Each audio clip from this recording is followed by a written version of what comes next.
Now introducing the one, the only, never before seen video on promotion. Yes, ladies and gentlemen, today we're going to take a look at promotion, and that's to give you a little taste of what you can expect today.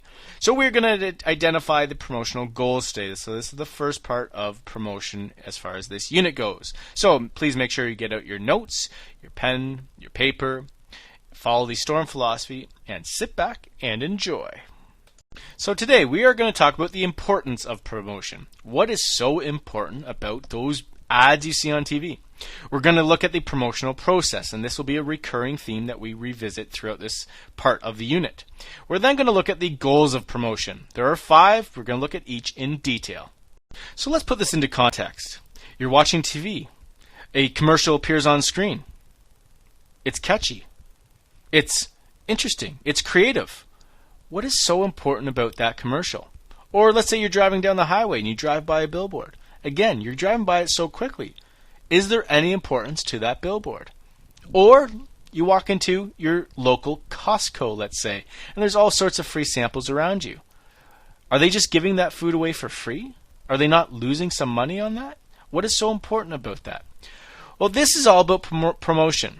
And promotion tries to influence consumer decisions. They try to influence what retail store you'll visit. They try to influence what product you will purchase.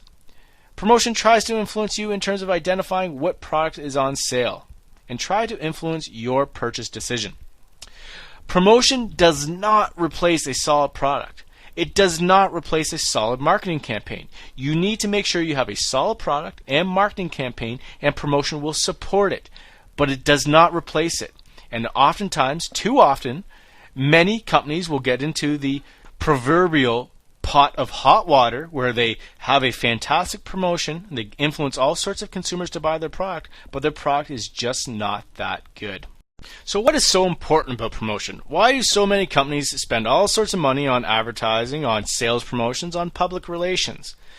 Well, it comes down to the various situations of the product. Are there identical brands? Are there very similar brands, and therefore the only way to set yourself apart is through your promotional techniques? Is your brand mass marketed? If it is, this is a great way to appeal to those masses through promotion. Can your brand or product can be easily described? If it can, that's something you can do through your promotion and therefore influence more people to buy your product. Is it low priced? If it's low price, then there's probably more competitive in that market, and therefore you can explain the low prices. You can explain what's so much better about yours versus something else. Luxury products, they don't really need to promote their products nearly as much because they have that element of prestige, of quality, and therefore they don't need to promote it. Is it a new product? You have to get your product out there. How else to do that but to spread the word through promotion? And is the market competitive? Again, if there's identical brands, if it's mass marketed, if it's low priced, right, there's probably a lot of competition, and this is a great way, promotion is a great way to set yourself apart. So there are 5 elements to promotional process, and before we get into the promotional goals, we need to understand the process. Promotion starts with the intent. What are you trying to achieve through promotion? Then you move on to the message, which is what are you trying to convey to the consumer? Then we look at the media. How are you going to convey it? Then we look at the reception. How well do your consumers receive the message? And then your action about getting the consumer to purchase that product, going to that next level. So today we're going to focus on the intent and your marketing objectives or goals. These goals are one of 5. Either awareness and positioning, brand trial, brand preference, brand reminder, or repositioning. And all this has to do with your intent. What are your goals of your promotion?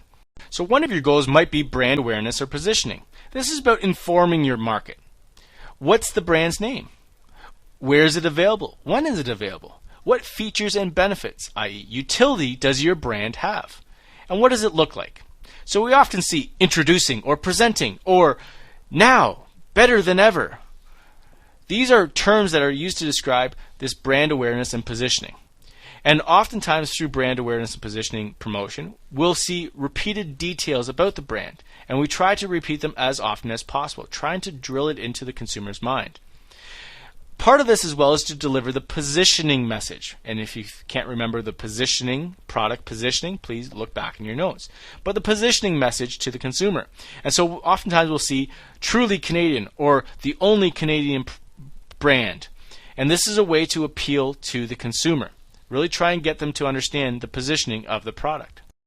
Another goal could be the brand trial goal, which is trying to get consumers to just try the product. The belief here is that you feel you have such a quality product that if the consumers just try it, they will probably like it, and then they will probably buy your product. So what we see with brand trial are the additions of coupons, trying to influence consumers to purchase the product through the use of coupons. Or we'll see free samples. And so that's something that is synonymous with walking into a store like Costco, where you see free samples, or any other grocery store. Or a trial period. So download this software and you'll have the free trial period for 30 days. Refunds and rebates. If you try it and don't like it, we'll refund you in full. And test drives, and this is something we see all the time with cars. Come into the dealership, try the car, and who knows, you might buy it.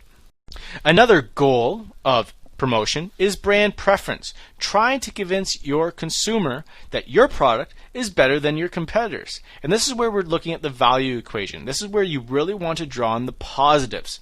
What's so good about your product?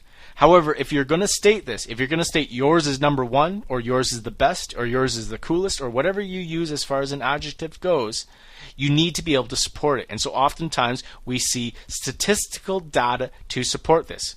Now chosen by 9 out of 10 dentists, or recommended by 9 out of 10 doctors. Right? This is support, and this will help the brand preference goal. We often see this with celebrity endorsements as well. Because if a celebrity such as Beyonce is using L'Oreal, more consumers are likely to use those kind of products. If Mike Holmes is guaranteeing the product, you're more comfortable in buying that product. Or if Brad Pitt is connecting with your emotional heartstrings, there's a chance you'll go out and buy that product because Brad Pitt has told you so. Next is brand reminder. Do you remember the brands you used as a child? Some brands have become obsolete, and we recognize this with the product life cycle. But some brands are still around, and these brands need to remind consumers that they are still available. So they'll mention the traditional and historic elements of the brand.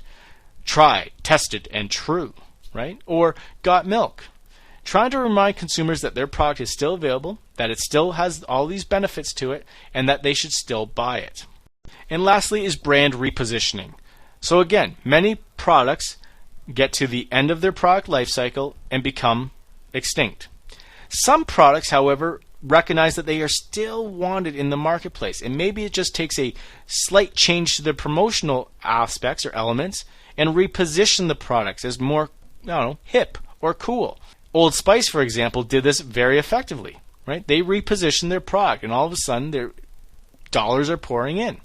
So when trends change, when new technology emerges, when markets transform, marketers have to reposition the products, make it more appealing to the new age of consumer. So this brings us to the end of the video. What is your favorite advertisement on TV right now? Why do you like it? How about celebrity endorsements? How do these effectively sell products? Do you buy into them? Do you think that they really do sell products? So think about these questions. Make sure you've summarized your notes. Make sure you've added your own discussion questions, and be prepared to discuss tomorrow. So that's it. That's all. That's everything. We'll see you tomorrow.